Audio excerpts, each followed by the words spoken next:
Nous allons, dans cette 5e vidéo, donner l'équation de Schrödinger qui date de 1926. Une particule matérielle non relativiste, sans spin, placée dans un champ de force dérivant d'une énergie potentielle V au point M à l'instant t, admet pour équation dynamique de sa fonction d'onde l'équation de Schrödinger temporelle, donnée ici. On appelle dans la suite état stationnaire l'état quantique caractérisé par une fonction d'onde pouvant s'écrire sous forme à variables séparées. Psi du point M à l'instant t est égal à une fonction spatiale grand phi de M fois une fonction temporelle g de t. Les états stationnaires de l'équation de Schrödinger, dans le cas d'une énergie potentielle qui sera indépendante du temps, qui ne dépendra que du point M, s'écrivent en notant E leur énergie. Psi de M et du temps égale une partie spatiale, grand phi de M, fois l'exponentielle de moins I E sur h bar, fois le temps.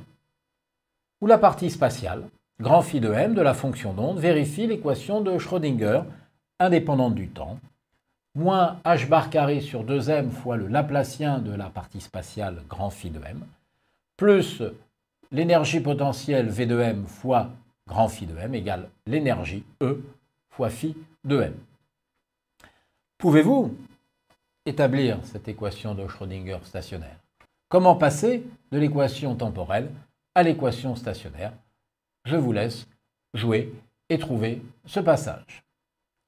Une des conséquences, c'est que la densité de probabilité, c'est-à-dire le module de psi au carré, est égale ici au module de phi de M au carré, puisque le module de l'exponentielle dans laquelle intervient le temps vaut 1. Ainsi, la densité de probabilité de présence d'un état stationnaire est-elle indépendante du temps?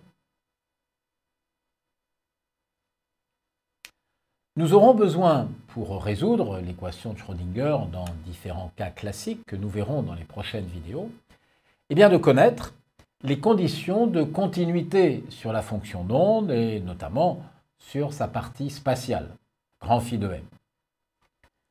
Considérons différents exemples de potentiel et les conséquences sur la fonction d'onde.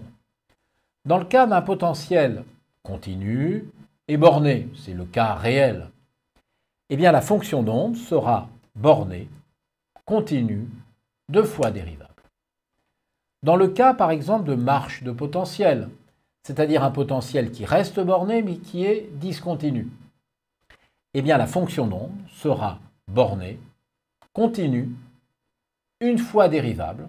On pourra ainsi écrire la continuité de la dérivée de la fonction d'onde. Par contre, la dérivée seconde sera discontinue.